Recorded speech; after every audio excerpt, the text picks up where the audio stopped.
Hello students, welcome back to my channel this side Siddhi. And आज से हम लोग प्रैक्टिस सेशन स्टार्ट करने वाले हैं। आज यहाँ पे हम लोग अपने प्रैक्टिस क्वेश्चंस करेंगे प्रीवियस ईयर क्वेश्चंस के साथ। तो आप इस सीरीज में जुड़ जाइए, क्योंकि अब आपके एंट्रेंस एग्जाम जब तक आएंगे हम तब तक इस क्वेश्चंस को, इस सीरीज को कंटिन्यू रखने वाले हैं। तो जिस तरीके से आप लोगों से प्रीवियस ईयर क्वेश्चन पूछे जाता है दिल्ली यूनिवर्सिटी में MA हिस्ट्री के, उसी तरीके से वो क्वेश्चन के साथ साथ उससे रिलेटेड और क्या क्वेश्चन बन सकते हैं वो सब कुछ हम लोग यहाँ पे आप कवर अप करने वाले हैं। तो चलिए अपनी आज की क्लास को स्टार्ट करते हैं। वीडियो पसंद आए तो ज्यादा से ज्यादा लाइक करना, और स्टूडेंट पूरी कोशिश करना कि आप लोगों यहाँ पे जो मैं क्वेश्चंस कराऊंगी उन सबको आपको आंसर यहाँ पे मुझे कमेंट करके जरूर बताना है, जिससे कि आप लोगों की प्रैक्टिस भी बहुत अच्छे से रहे। क्योंकि अब हमारा ये सेशन स्टार्ट हो गया है और हम इसको कंटिन्यू रखेंगे। अगर आप लोगों की इसमें ज्यादा से ज्यादा लाइक शेयर आपने किया और मुझे लगा कि आप लोगों को ये वीडियो पसंद आई और आप लोगों को ये वीडियोस की जरूरत थी, ठीक है। तो चलिए अपनी आज की क्लास को स्टार्ट करते ज्यादा टाइम न लेते हुए। तो ये है हमारा आज का पहला question. The Weimar Republic was establish in Germany in the year. तो वीमर गणराज्य वर्ष में जर्मनी में कब स्थापित किया गया था। तो ये क्वेश्चन आप लोग देख सकते हैं, आप लोगों से वर्ल्ड हिस्ट्री से पूछा गया क्वेश्चन है। तो आप लोगों को वर्ल्ड हिस्ट्री भी करनी है। तो स्टूडेंट आप लोगों को जो मैं वर्ल्ड हिस्ट्री से रिलेटेड जो सीरीज स्टार्ट की है, वीडियोस लेकर आई हूं, उसको अच्छे से करो, क्योंकि आप लोगों को वहां से भी क्वेश्चन अपने एग्जाम में देखने को मिल सकते हैं। ओके तो आपका ये पहला क्वेश्चन है, ये भी आपका प्रीवियस ईयर क्वेश्चन है। तो आप लोगों का ये प्रैक्टिस सेशन है, तो आप लोगों को पूरी कोशिश करनी है कि मेरे क्वेश्चन पढ़ने तक आप लोगों को इसका आंसर मुझे कमेंट करके देना है। ज्यादा से ज्यादा आंसर आप मेरे आंसर बताने से पहले बता देंगे तो आप लोगों को ये दिख जाएगा कि आप लोगों की तैयारियां कैसी चल रही हैं। तो ये प्रैक्टिस सेशन को आपको खराब नहीं होने देना है। आपको ये देखना है कि आप कितनी अच्छी आप लोगों की तैयारियां चल रही है। अब बाकी मैं आप लोगों की पूरी कोशिश करूंगी कि पूरी अच्छे से अच्छे आपके एंट्रेंस एग्जाम तक तैयारियां करवा दूं। ओके, बट आपको भी यहाँ पे बने रहना पड़ेगा। तो पहला क्वेश्चन है, वीमर रिपब्लिक जो है जर्मनी में स्टैब्लिश कौन से ईयर में हुई थी। 1918 में, 1919 में, 1920 में या 1871 में। तो ये हुई थी आप लोगों की वेमर रिपब्लिक जो स्टैब्लिश कब हुई थी जर्मनी में, 1918 में। तो राइट आंसर क्या होगा आपका यहाँ, ऑप्शन नंबर ए। तो आगे बढ़ेंगे अपने नेक्स्ट क्वेश्चन की तरफ। नेक्स्ट क्वेश्चन है, the regulating act establish the following. जो हमारा रेगुलेटिंग एक्ट इस्टेब्लिश हुआ था वो इसमें आपके से यहाँ पे आपके चार ऑप्शंस बताने हैं आपको से, किसमें करेक्ट आंसर क्या होगा। Both the position of the governor general and the supreme court, the voice Roy the supreme court and the position of the governor general. तो रेगुलेटिंग एक्ट जो स्टैब्लिश हुआ था वो इनमें से किसकी वजह से हुआ था, आपको यहाँ पे करेक्ट आंसर बताना है। तो स्टूडेंट आपका यहाँ करेक्ट आंसर है option number A, governor general की पोजीशन और सुप्रीम कोर्ट, इन दोनों की वजह से ही ये रेगुलेटिंग एक्ट 1773 क्या हुआ था, इस्टेब्लिश हुआ था। तो आप लोगों का राइट आंसर क्या है यहाँ पे, ऑप्शन नंबर ए। अगर हम यहाँ कुछ और इम्पोर्टेंट बातें देखेंगे जो आपको याद रखनी है, तो द रेगुलेटिंग एक्ट जो 1773 ये पास के हुआ था by the British parliament to control the territories to the East India company majorly in Bengal.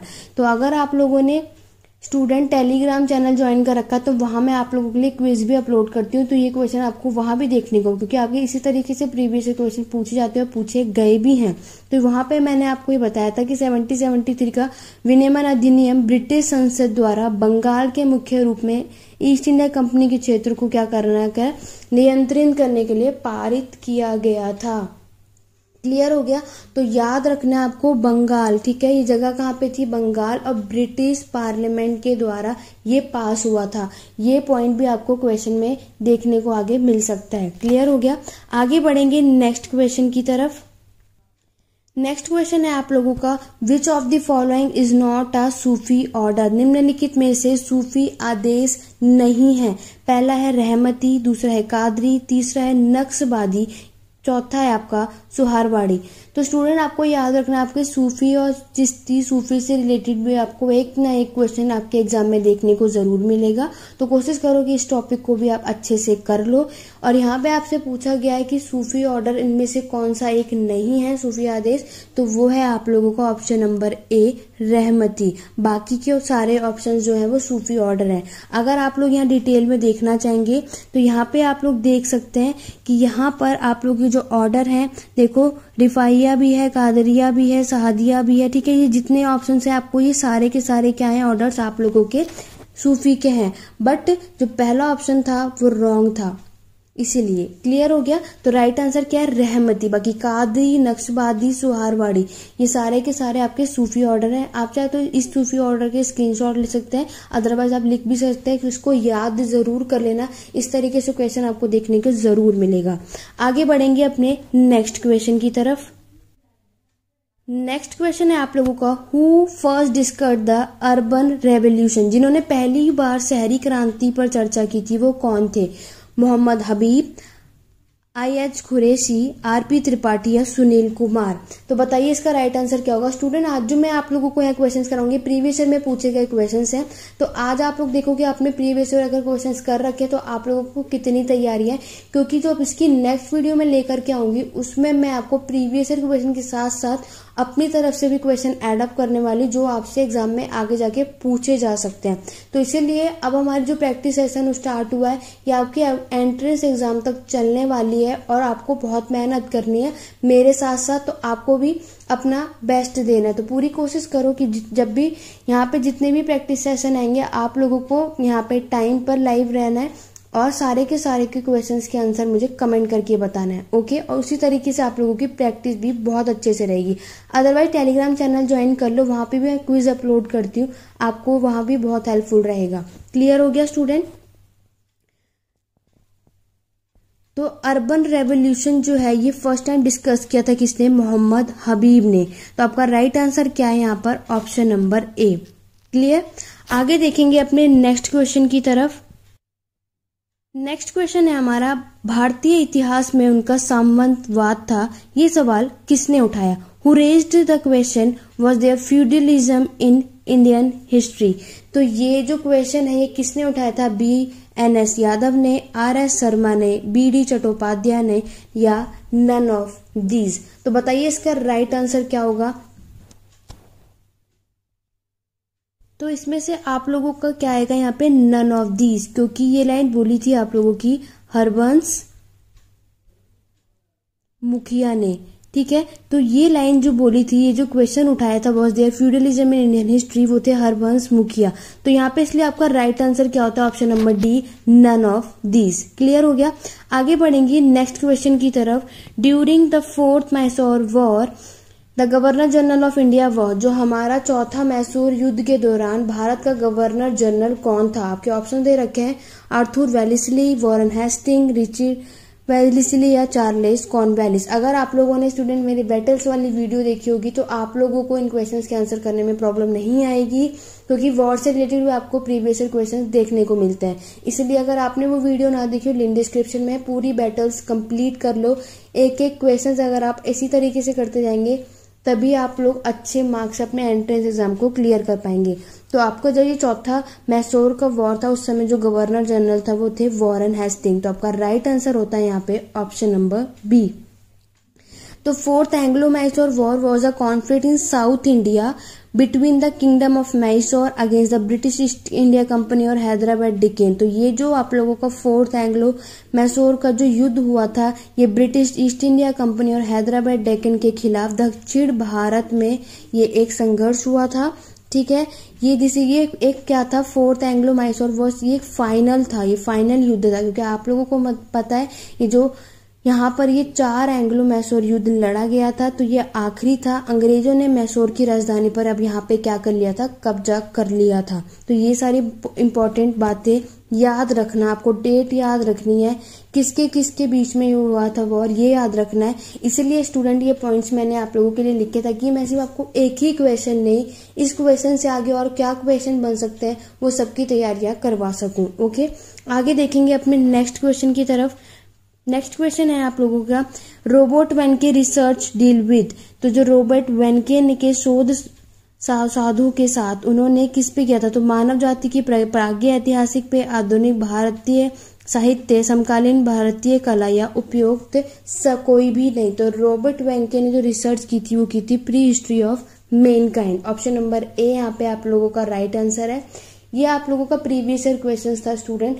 तो कम से कम आप 10 साल का नहीं लेकिन 5 साल तक के लास्ट प्रीवियस ईयर क्वेश्चन सारे के सारे अटेम्प्ट करो। अभी से लग जाओ प्रीवियस ईयर क्वेश्चंस को सॉल्व करना। यही एक टाइम है अगर आप लोगों ने प्रीवियस ईयर सॉल्व किए तो आप अपने एंट्रेंस एग्जाम को क्लियर कर पाएंगे। अगर आप लोग चाहते हैं कि मैं आपके लिए प्रीवियस ईयर क्वेश्चंस की वीडियोस लेके आऊँ तो ज़्यादा से ज़्यादा कमेंट करो और मुझे बताओ कि मैम आप प्रीवियस ईयर क्वेश्चंस की वीडियोस भी लेकर के आओ, तो मैं फिर उसके लिए भी वीडियोस लेकर के आऊँगी। बट उसके लिए आप लोगों को क्या करना है, ये क्वेश्चंस जो अभी हमारे प्रैक्टिस में चल रहे हैं इनको ज़रूर करके जाना है और मेरे से पहले आपको यहाँ आंसर बताना है, क्योंकि आप लोगों को पता है आपको 100 क्वेश्चंस करने हैं तो उसमें आपकी स्पीड भी होनी चाहिए। ठीक है, तो चलिए आगे बढ़ते हैं नेक्स्ट क्वेश्चन की तरफ। नेक्स्ट क्वेश्चन है हमारा, under the Mughals the soldier who were recruited, train and maintain on the behalf of the emperor was known as. Mughal के अधीन सम्राट की ओर से भर्ती किए गए प्रशिक्षित और रखरखाव वाले सैनिकों को किस नाम से जाना जाता है। ठीक है, तो आपके पास यहाँ 4 ऑप्शन दे रखे हैं। आप लोग जितना जल्दी हो सके मुझे इसके कमेंट करके आंसर बताओ, क्योंकि ये भी प्रीवियस ईयर क्वेश्चन है और अगर आपने वो अटेम्प्ट किए होंगे, सॉल्व करना शुरू किया होगा तो आपको इसका आंसर जरूर पता होना चाहिए। तो इसका राइट आंसर आपका ऑप्शन नंबर ए अहीदी। ठीक है, ऑप्शन नंबर ए इसका राइट आंसर है। तो अहीदी के बारे में आपको मैं कुछ और बातें बता दूं। जो सम्राट के जो उनके अपने सैनिक होते थे उन्हें क्या कहा जाता था, अहीदी कहा जाता था। क्लियर, उन्हें मुगल सम्राट ने स्वयं सीधे भर्ती कर लिया जाता था। मुख्य रूप से सम्राट के अपने रक्त रिश्तेदार और आदिवासी ही होते थे।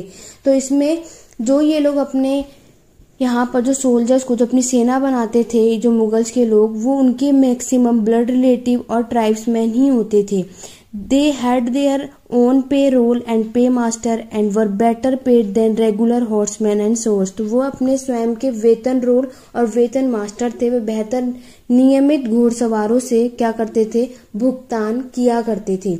वह सज्जन सैनिक थे, क्या थे, बहुत ही जेंटलमैन सोल्जर्स होते थे, आमतौर पर महल से प्रशासनिक कर्तव्यों पर। ठीक है, ये क्या करते थे, ये जितने भी इनके महल में, पैलेस में जितनी भी एडमिनिस्ट्रेटिव ड्यूटी होती थी वो ये सब देखते थे। तो याद रखना, ठीक है, अहीदी किसे कहा जाता है, जो सम्राट के जो सैनिक होते थे उन्हें अहीदी कहा जाता है। तो आई होप अब आपको ये पॉइंट भी और ये क्वेश्चन क्लियर हो गया होगा।